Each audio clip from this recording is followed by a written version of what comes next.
Hello दोस्तों, welcome to campus ज्ञान। आज से हम शुरू कर रहे हैं एक important series central civil services conduct rules 1964।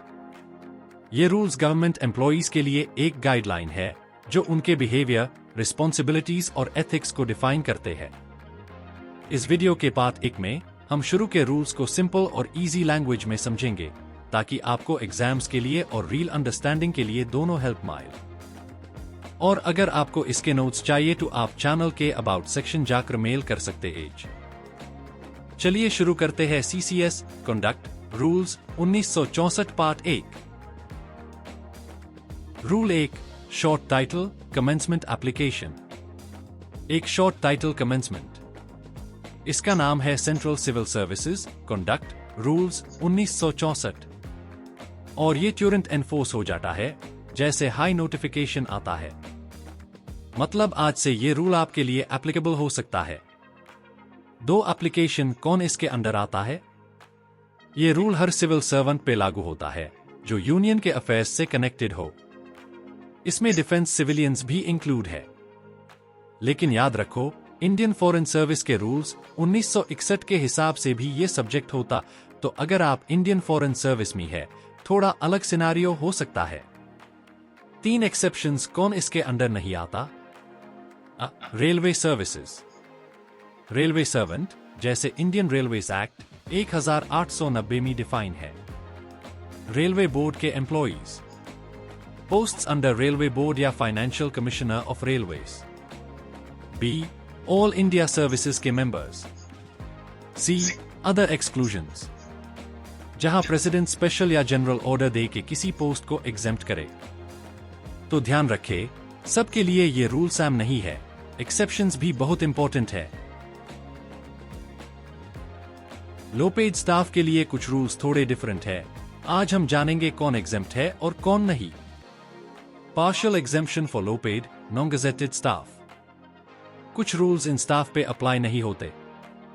Rules 4, 6, 7, 12, 14, 15, 3, 16, 18, 1, 3, 19, 20, 21।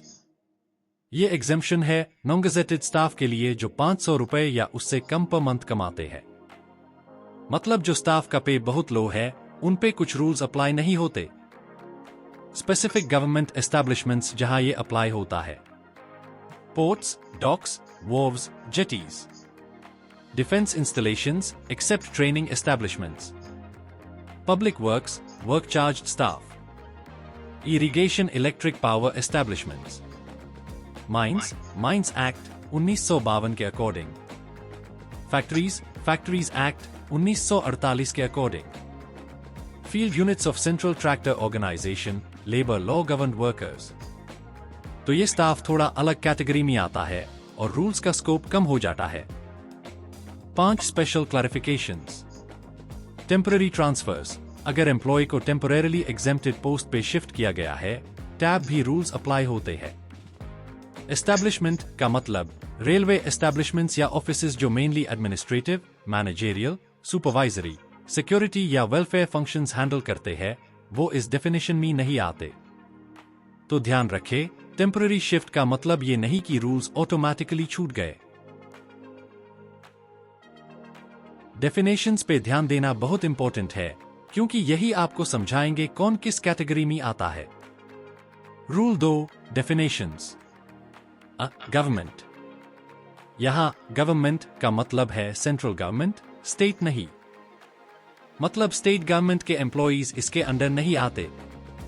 B, government servant. कोई भी पर्सन जो गवर्नमेंट के सिविल सर्विस पोस्ट में अपॉइंटेड हो और यूनियन अफेयर्स में काम करता हो। इसमें सिविलियंस इन डिफेंस सर्विस भी इंक्लूड है। एक्सप्लेनेशन: अगर गवर्नमेंट किसी गवर्नमेंट सर्वेंट की सर्विसेज कंपनी, कॉरपोरेशन, ऑर्गेनाइजेशन या लोकल अथॉरिटी के लिए प्लेस करे, टैब भी वो गवर्नमेंट सर्वेंट माना जाएगा, चाहे salary consolidated fund of India के बाहर से माइल। तो सैलरी सोर्स का मतलब ये नहीं कि आप गवर्नमेंट सर्वेंट नहीं हो। C, members of family in relation to a government servant. एक स्पाउस, हस्बैंड या वाइफ, चाहे साथ रहते हो या नहीं। एक्सेप्शन: कोर्ट से लीगल सेपरेशन हो। 2 children, son, daughter, stepson, step daughter, जो पूरी तरह डिपेंडेंट हो। एक्सेप्शन, अगर चाइल्ड स्टेप चाइल्ड डिपेंडेंट नहीं रहा या कस्टडी लॉ के थ्रू ली गई। 3 अदर रिलेटिव्स, ब्लड या मैरिज से रिलेटेड, जो पूरी तरह डिपेंडेंट हो गवर्नमेंट सर्वेंट पे। यानी फैमिली का मतलब सिर्फ ब्लड नहीं, डिपेंडेंसी भी मैटर करती है।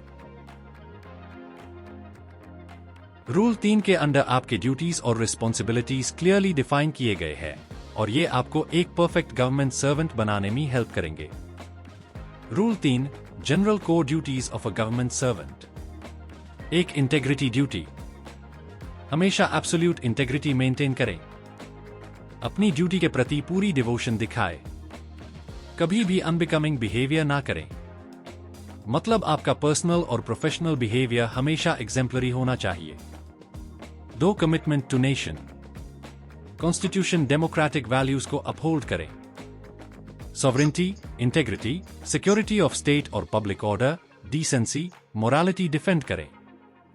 आप सिर्फ एम्प्लॉय नहीं, देश के गार्डियन भी है। 3. एथिकल स्टैंडर्ड्स, ऑनेस्टी और हाई एथिकल स्टैंडर्ड्स मेंटेन करें। पॉलिटिकल न्यूट्रलिटी रखें। मेरिट, फेयरनेस, इंपार्शियलिटी प्रमोट करें। अकाउंटेबिलिटी, ट्रांसपेरेंसी इंश्योर करें। पब्लिक के लिए रिस्पॉन्सिवनेस, स्पेशली वीकर सेक्शंस, दिखाएं। कर्टसी, गुड बिहेवियर मेंटेन करें। यानी प्रोफेशनलिज्म और इंटेग्रिटी हमेशा टॉप प्रायोरिटी है।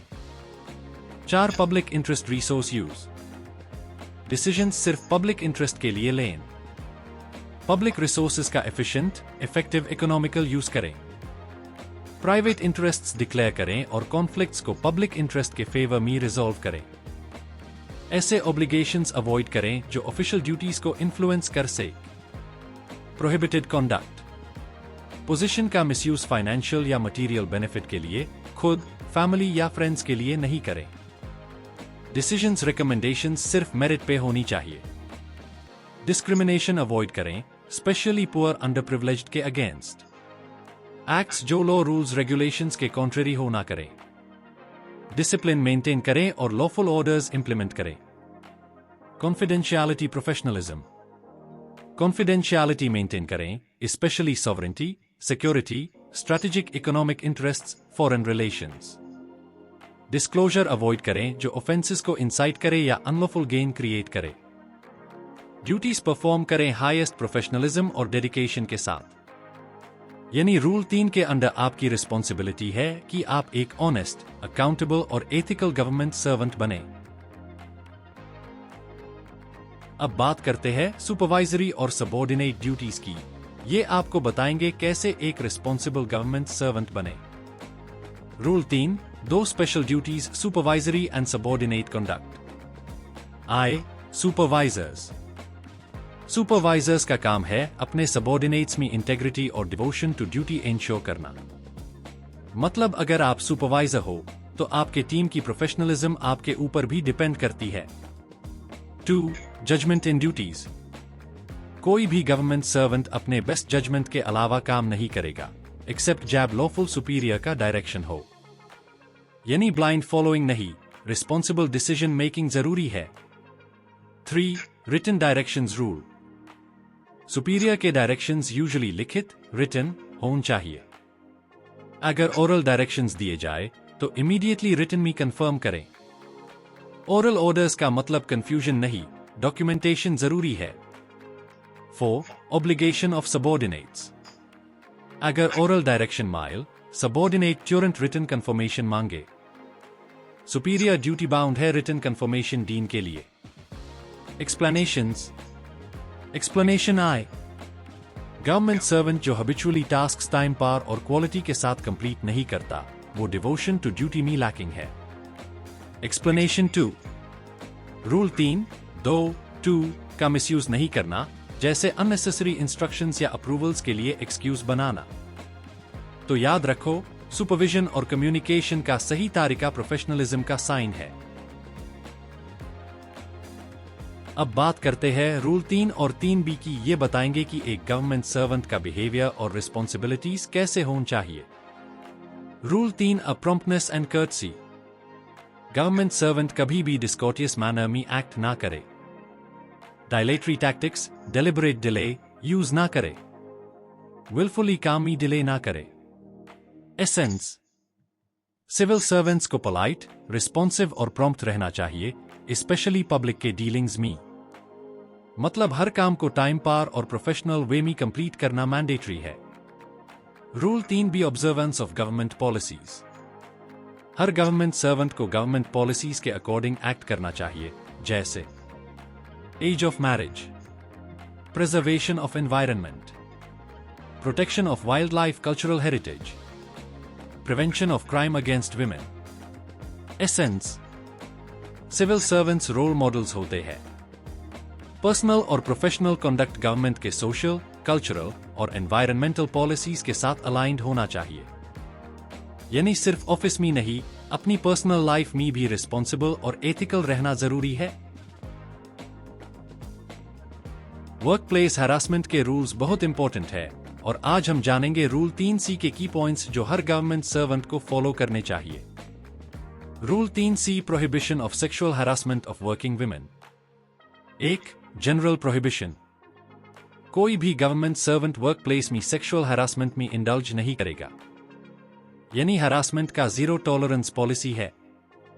2. Supervisory duty. हर गवर्नमेंट सर्वेंट जो वर्कप्लेस का इंचार्ज है, उससे हैरासमेंट प्रिवेंट करने के स्टेप्स लेने होंगे। Explanation I what is sexual harassment. Acts behaviour directly या indirectly. Physical contact advances. Demand request for sexual favors. Sexually colored remarks. Showing pornography. Any unwelcome physical, verbal, non-verbal conduct of sexual nature. मतलब हर type के unwanted behavior included है। Explanation to circumstances amounting to harassment. अगर above acts के साथ जुड़। Promise of preferential treatment in employment. Threat of detrimental treatment in employment. Threat about present-future employment status. Interference with work, creating hostile work environment. Humiliating treatment affecting health safety. Explanation 3 definition of workplace. सिर्फ office नहीं, हर work-related location included है. Department organization fully substantially financed by central government. Hospitals, nursing homes. Sports institutes, stadiums, competition venues. Any place visited during employment, including employer-provided transport. Dwelling place house, if related to employment. यानी protection सिर्फ office तक limited नहीं, हर जगह है जहां काम से related interaction हो। एसेंस, रूल 3C का मकसद वर्किंग विमेन को हर तरह के हैरासमेंट से प्रोटेक्ट करना। Extremely wide definition ensures protection beyond office walls.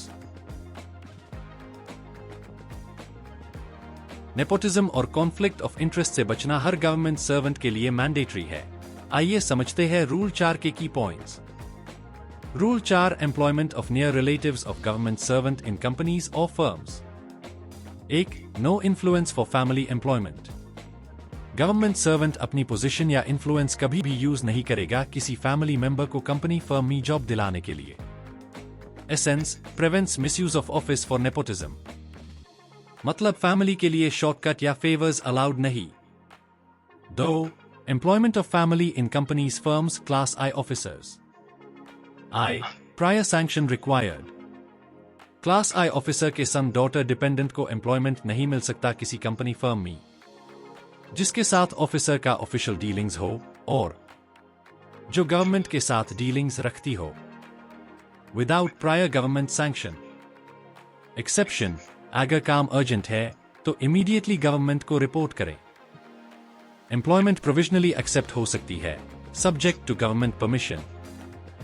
मतलब रूल स्ट्रिक्ट है लेकिन इमरजेंसी में प्रोविजनल अरेंजमेंट पॉसिबल है।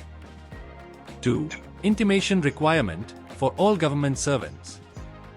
गवर्नमेंट सर्वेंट को प्रिस्क्राइब्ड अथॉरिटी को इन्फॉर्म करना जरूरी है, जैसे high family member company firm में जॉब ज्वाइन करे। इन्फॉर्म करना है whether he she has any official dealings with that company firm. Exception, class I officers को ऑलरेडी गिवन सैंक्शन रिपोर्ट के केस में अलग इंटीमेशन की जरूरत नहीं। 3. Conflict of interest in official duties. Government servant कभी भी डील नहीं करेगा किसी मैटर कॉन्ट्रैक्ट में अगर फैमिली मेंबर एम्प्लॉयड है वहां और फैमिली या ऑफिसर का कोई और इंटरेस्ट वहां है। ऑब्लिगेशन मैटर कॉन्ट्रैक्ट सुपीरियर को रेफर करें। सुपीरियर अथॉरिटी केस डिस्पोज करेगा according to rules instructions. Essence ensures impartiality और fairness in government contracts dealings। यानी ऑफिस का काम कभी पर्सनल इंटरेस्ट्स के इन्फ्लुएंस में नहीं होना चाहिए। नमस्ते दोस्तों, मैं आपका दोस्त कैंपस ज्ञान आपके साथ लेकर आया हूं एक और informative video on CCS conduct rules 1964। इस वीडियो में हम डिटेल में समझेंगे रूल 5 से रूल 14 तक, जो गवर्नमेंट सर्वेंट्स के लिए बहुत इंपॉर्टेंट कंडक्ट रूल्स है, जैसे पॉलिटिकल न्यूट्रलिटी, मीडिया से संबंध, गिफ्ट्स, डाउरी प्रोहिबिशन और पब्लिक डेमोन्स्ट्रेशंस। और हाँ, अगर आपको सीसीएस रूल्स की डिटेल नोट्स चाहिए तो आप हमारे चैनल के अबाउट सेक्शन में जाकर दिया हुआ ईमेल एड्रेस चेक कर सकते हो और वहां से रिक्वेस्ट कर सकते हो। ये रूल्स डायरेक्टली कनेक्ट करते हैं एक गवर्नमेंट सर्वेंट की रिस्पॉन्सिबिलिटीज और उनकी डे टू डे लाइफ से। तो अगर आप कॉम्पिटिटिव एग्जाम्स की तैयारी कर रहे हो या ऑलरेडी एक गवर्नमेंट सर्विस में हो, ये वीडियो आपके लिए बहुत यूजफुल होने वाला है। चलिए शुरू करते हैं। रूल 5 कहता है taking part in politics and elections के रिगार्डिंग एक गवर्नमेंट सर्वेंट की क्या रिस्ट्रिक्शंस है। सबसे पहले, नो पॉलिटिकल इन्वॉल्वमेंट। मतलब कोई भी गवर्नमेंट सर्वेंट ना तो किसी पॉलिटिकल पार्टी का मेंबर बन सकता है, ना एसोसिएट हो सकता है और ना किसी पॉलिटिकल मूवमेंट या एक्टिविटी में पार्ट ले सकता है। ये एक स्ट्रिक्ट पॉलिटिकल न्यूट्रलिटी मेंटेन करने के लिए जरूरी है। अब आता है फैमिली मेंबर्स का पॉइंट। गवर्नमेंट सर्वेंट की ड्यूटी होती है कि अपने फैमिली मेंबर्स को भी रोके रखे कि वो किसी भी ऐसे मूवमेंट या एक्टिविटी में शामिल ना हो जो सरकार के खिलाफ हो या उसको वीकन करे। और अगर रोकने के बावजूद फैमिली मेंबर ऐसा करता है तो उसको रिपोर्ट करना मैंडेटरी है गवर्नमेंट को। मतलब रिस्पॉन्सिबिलिटी सिर्फ खुद की नहीं बल्कि अपने परिवार की एक्टिविटीज तक एक्सटेंड होती है। और तीसरा और फाइनल पॉइंट है फाइनल अथॉरिटी। अगर कभी डिस्प्यूट हो जाता है कि कोई ऑर्गेनाइजेशन पॉलिटिकल पार्टी है या नहीं, या कोई एक्टिविटी पॉलिटिक्स में आती है या सबवर्सिव है, तो इसका फाइनल डिसीजन सिर्फ और सिर्फ गवर्नमेंट के पास होता है। मतलब उसके डिसीजन को अल्टीमेट माना जाएगा। इस रूल का कोर एसेंस है गवर्नमेंट सर्वेंट्स को पॉलिटिकल न्यूट्रलिटी मेंटेन करनी है, अपने फैमिली मेंबर्स को भी सही डायरेक्शन देनी है, और अगर कोई ग्रे एरिया हो तो गवर्नमेंट का फैसला फाइनल होगा। रूल 5 का सबसेक्शन 4 इलेक्शन से रिलेटेड है और ये गवर्नमेंट सर्वेंट्स के लिए बहुत इंपॉर्टेंट रिस्ट्रिक्शन लगाता है। सबसे पहले, गवर्नमेंट सर्वेंट इलेक्शन में डायरेक्टली पार्ट नहीं ले सकता। मतलब वो कैनवसिंग नहीं करेगा, किसी कैंडिडेट के फेवर या अगेंस्ट इन्फ्लुएंस नहीं डालेगा, इंटरफेयर नहीं करेगा और ना किसी भी लेजिस्लेचर या लोकल अथॉरिटी के इलेक्शन में एक्टिवली पार्टिसिपेट करेगा। अब आते हैं प्रोविजोज या एक्सेप्शंस पर। एक राइट टू वोट। अगर एक गवर्नमेंट सर्वेंट क्वालिफाइड वोटर है तो ऑब्वियसली वो वोट दे सकता है, लेकिन एक इंपॉर्टेंट कंडीशन है, वो अपना वोट डिस्क्लोज नहीं करेगा। मतलब किसी को नहीं बताएगा कि उसने किस पार्टी या कैंडिडेट को वोट दिया। 2. Official duty exception. अगर गवर्नमेंट सर्वेंट को अपने ऑफिशियल ड्यूटी के पार्ट के रूप में इलेक्शन ड्यूटी करनी पड़ती है, जैसे पोलिंग ऑफिसर या इलेक्शन स्टाफ के तौर पर, तो उसको अलाउड है। ये किसी वायोलेशन के अंडर नहीं आता। अब एक इंपॉर्टेंट एक्सप्लेनेशन। अगर एक गवर्नमेंट सर्वेंट अपने पर्सन, व्हीकल या रेजिडेंस पर इलेक्टोरल सिंबल या स्टिकर डिस्प्ले करता है, तो ये माना जाएगा कि उसने अपना इन्फ्लुएंस यूज किया इलेक्शंस में। मतलब सिर्फ वोट देना अलाउड है, लेकिन सिंबॉलिक एक्ट्स भी स्ट्रिक्टली प्रोहिबिटेड है। इस रूल का क्लियर एसेंस ये है कि गवर्नमेंट सर्वेंट को पॉलिटिकल न्यूट्रलिटी मेंटेन करनी है और इलेक्शंस में उसकी रोल सिर्फ एक न्यूट्रल वोटर तक लिमिटेड रहनी चाहिए, अनलेस वो ऑफिशियल ड्यूटी परफॉर्म कर रहा हो। अब चलते हैं रूल 6 ज्वाइनिंग ऑफ एसोसिएशंस पर। यह रूल कहता है कि कोई भी गवर्नमेंट सर्वेंट ऐसे किसी एसोसिएशन का मेंबर नहीं बन सकता जिसका ऑब्जेक्टिव या एक्टिविटी इंडिया की सॉवरेनिटी और इंटेग्रिटी के खिलाफ हो, या फिर जो पब्लिक ऑर्डर या मोरालिटी को हार्म करे। मतलब फ्रीडम ऑफ एसोसिएशन अलाउड है, लेकिन एंटी नेशनल या इमोरल बॉडीज का पार्ट बनना स्ट्रिक्टली प्रोहिबिटेड है। अब बात करते हैं रूल 7 डेमोन्स्ट्रेशंस एंड स्ट्राइक्स की। सबसे पहले डेमोन्स्ट्रेशंस।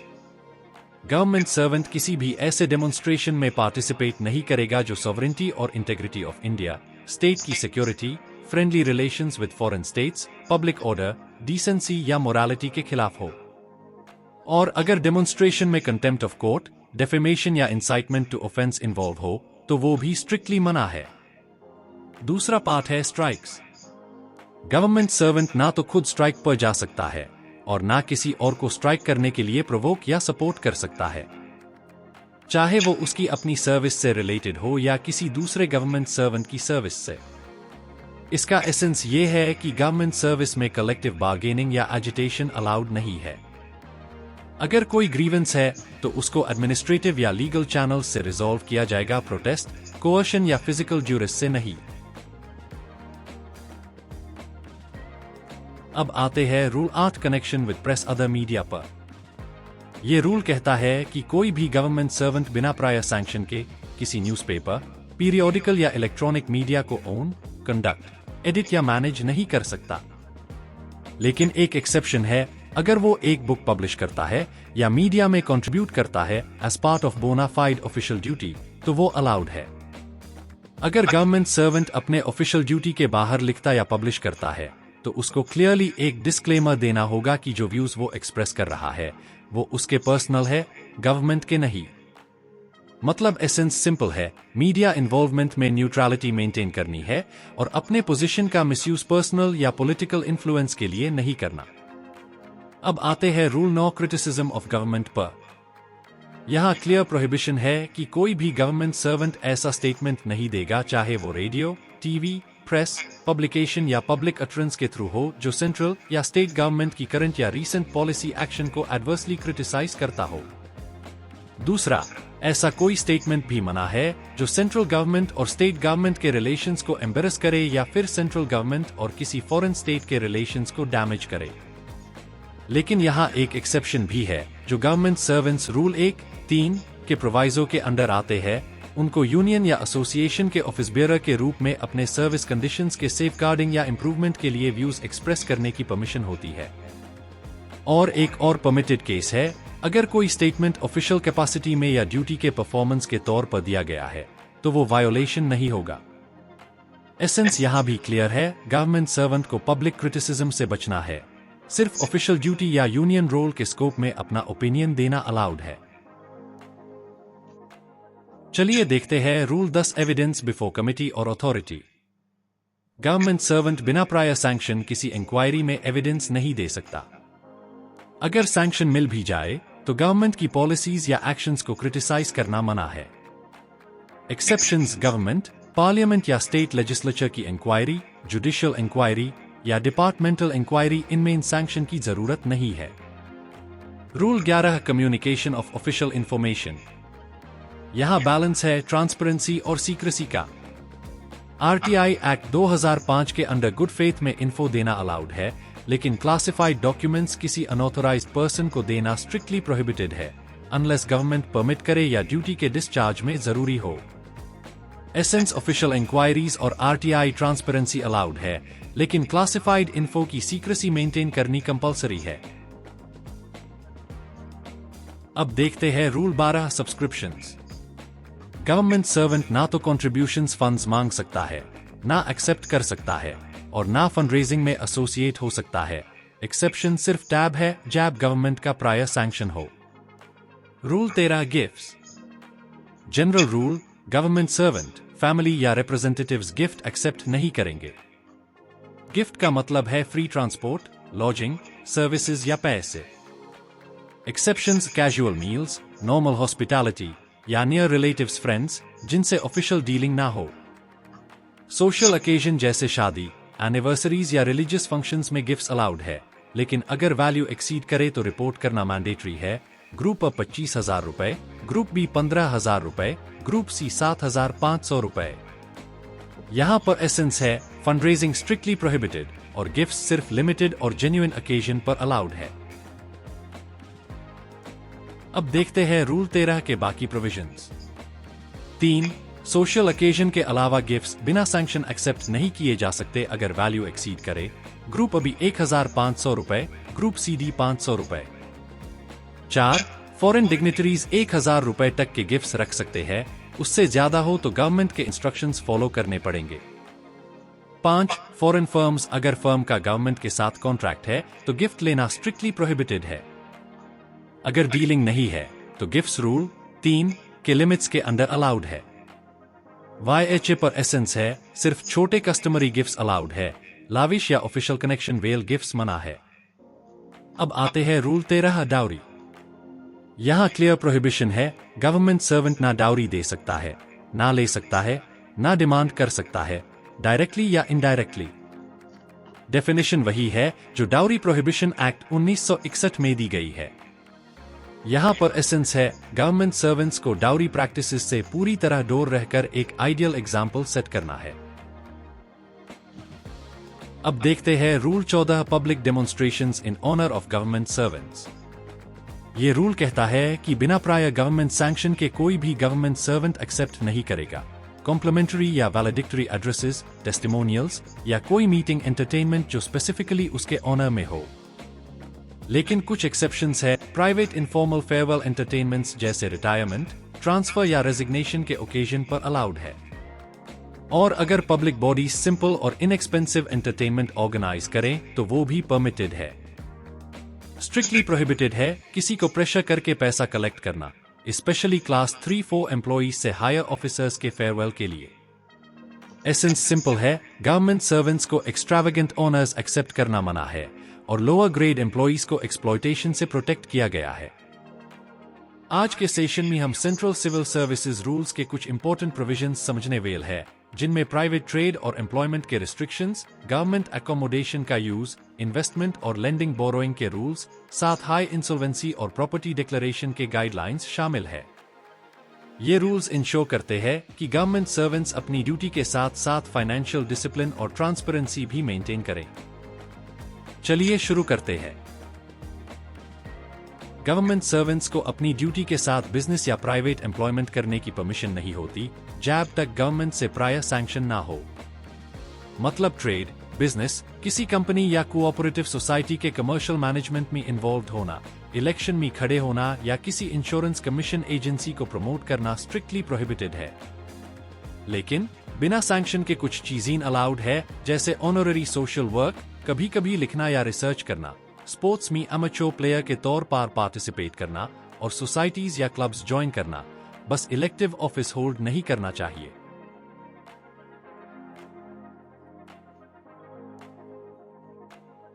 गवर्नमेंट सर्वेंट अगर किसी सोसाइटी, क्लब या कोऑपरेटिव में जुड़ता है तो गवर्नमेंट कहे तो उससे तुरंत डिसकंटिन्यू करना होगा और पार्टिसिपेशन का रिपोर्ट 1 महीने के अंदर देना जरूरी है।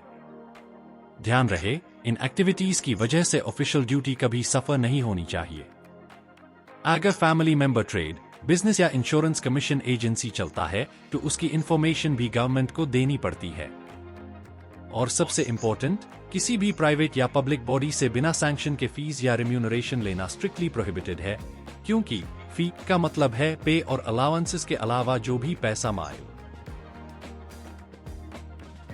गवर्नमेंट सर्वेंट अपना अलॉटेड गवर्नमेंट अकोमोडेशन सबलेट या लीज पार नहीं दे सकता और अलॉटमेंट कैंसिल होने पर प्रिस्क्राइब टाइम के अंदर घर वेकेट करना जरूरी है।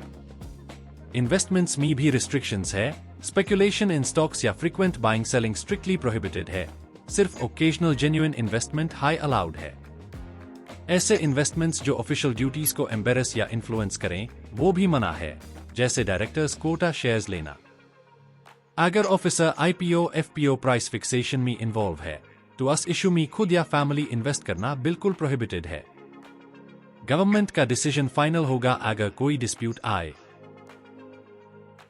गवर्नमेंट सर्वेंट अपने या फैमिली एजेंट के नाम से किसी लोकल फर्म, कंपनी या पर्सन को लोन, डिपॉजिट या बोरोइंग नहीं दे सकता, स्पेशली जिनके साथ उसके ऑफिशियल डीलिंग्स हो सकते हैं।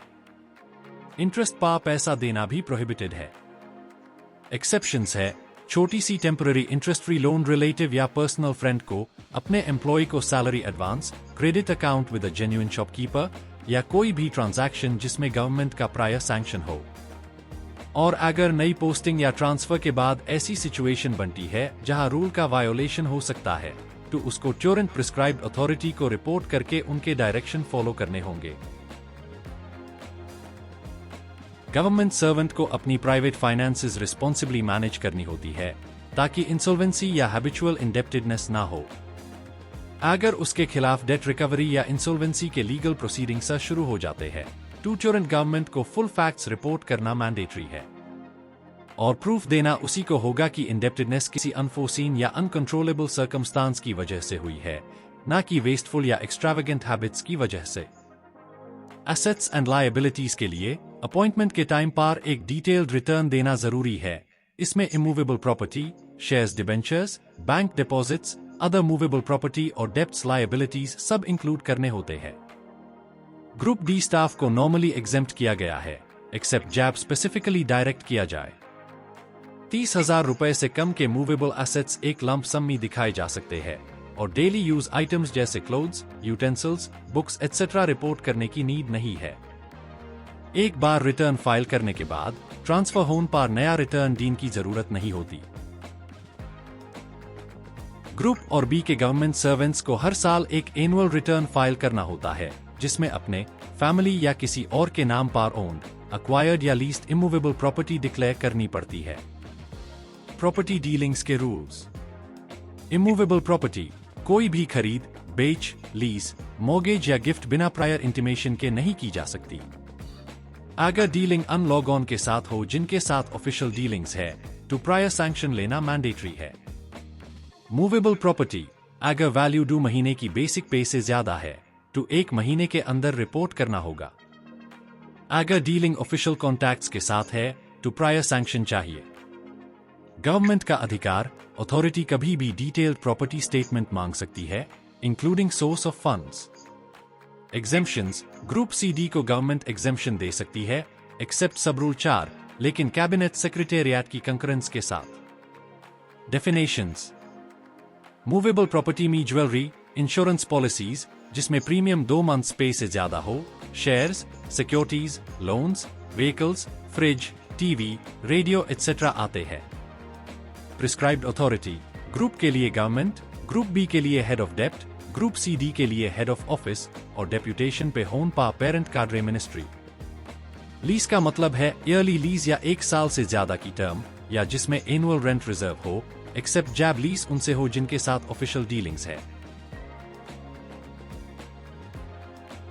नमस्कार दोस्तों, स्वागत है आपका।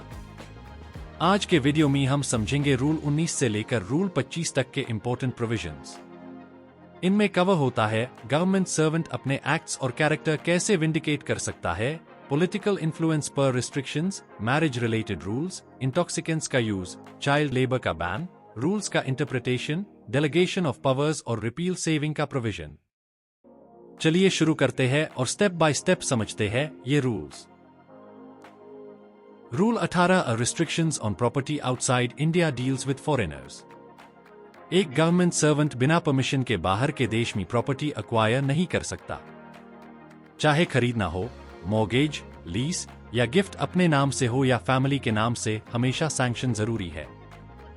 अगर पहले से प्रॉपर्टी है, तो उससे बेचना, मॉर्गेज करना, लीज पे देना या गिफ्ट करना भी बिना अप्रूवल अलाउड नहीं है। और सबसे इंपॉर्टेंट वो फॉरेनर्स, फॉरेन गवर्नमेंट्स या फॉरेन ऑर्गेनाइजेशंस के साथ प्रॉपर्टी ट्रांजैक्शंस नहीं कर सकता, ना इंडिया में ना अब्रॉड। अब प्रिस्क्राइब्ड अथॉरिटी का मतलब, ग्रुप के लिए गवर्नमेंट, ग्रुप बी के लिए हेड ऑफ डिपार्टमेंट और ग्रुप सी-डी के लिए हेड ऑफ ऑफिस। सिंपल शब्दों में, बिना अथॉरिटी की परमिशन के गवर्नमेंट सर्वेंट्स के लिए प्रॉपर्टी डीलिंग्स अब्रॉड या फॉरेनर्स के साथ स्ट्रिक्टली रिस्ट्रिक्टेड है। Rule 19 vindication of acts and character. कोई भी गवर्नमेंट सर्वेंट अपने ऑफिशियल एक्ट को डिफेंड करने के लिए डायरेक्टली कोर्ट या प्रेस में नहीं जा सकता बिना गवर्नमेंट सैंक्शन के। अगर 3 महीने तक सैंक्शन का जवाब ना मिले, तो ISE डीम्ड परमिशन माना जाता है। अपने प्राइवेट मैटर्स में वो अपना कैरेक्टर डिफेंड कर सकता है, लेकिन उसके बाद उससे गवर्नमेंट को रिपोर्ट करना होगा। Rule 20 canvassing of influence. Government servant अपने सर्विस मैटर्स को आगे बढ़ाने के लिए कभी भी पॉलिटिकल या बाहरी इन्फ्लुएंस अपने सीनियर्स पे नहीं डाल सकता। Rule 21 restriction regarding marriage. एक गवर्नमेंट सर्वेंट किसी ऐसे व्यक्ति से शादी नहीं कर सकता जिसका स्पाउस पहले से जिंदा हो, और अगर उसका खुद का स्पाउस जिंदा है तो वो भी दूसरी शादी नहीं कर सकता। हाँ, गवर्नमेंट अलाउ कर सकती है अगर ये उसके पर्सनल लॉ में परमिटेड हो और वैलिड ग्राउंड्स हो। और अगर कोई गवर्नमेंट सर्वेंट किसी फॉरेन नेशनल से शादी करता है तो यूज ट्यूरेंट गवर्नमेंट को इन्फॉर्म करना होगा। Rule 22 consumption of intoxicating drinks drugs. Government servant को हमेशा अपने पोस्टिंग एरिया के इंटॉक्सिकेंट्स के कानून का पालन करना होगा। वो ड्यूटी के टाइम कभी भी नशे के इन्फ्लुएंस में नहीं होना चाहिए। उसकी ड्यूटी परफॉर्मेंस इंटॉक्सिकेशन से अफेक्ट नहीं होनी चाहिए। वो पब्लिक प्लेस में कंज्यूम नहीं कर सकता, पब्लिक में इंटॉक्सिकेटेड दिखना अलाउड नहीं है, और एक्सेस में यूज करना भी मना है।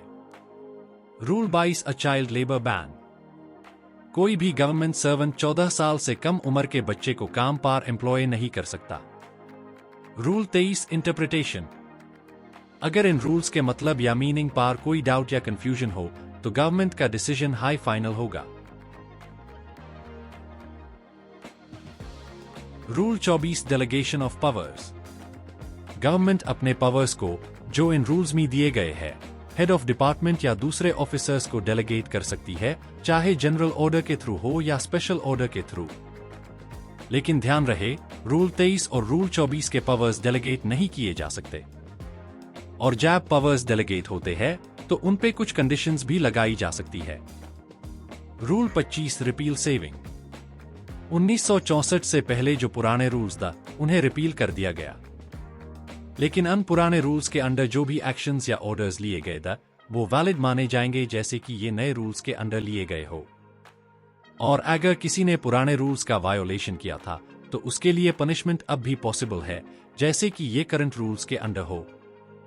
सिंपल शब्दों में रूल 24 पावर्स को डेलीगेट करने की बात करता है, और रूल 25 पुराने रूल्स को कैंसिल करके उनके एक्शंस को वैलिड बनाता है। अगर आपको वीडियो इन्फॉर्मेटिव लगा तो चैनल को सब्सक्राइब करें और वीडियो को लाइक और शेयर करें। मिलते हैं नेक्स्ट वीडियो में। धन्यवाद।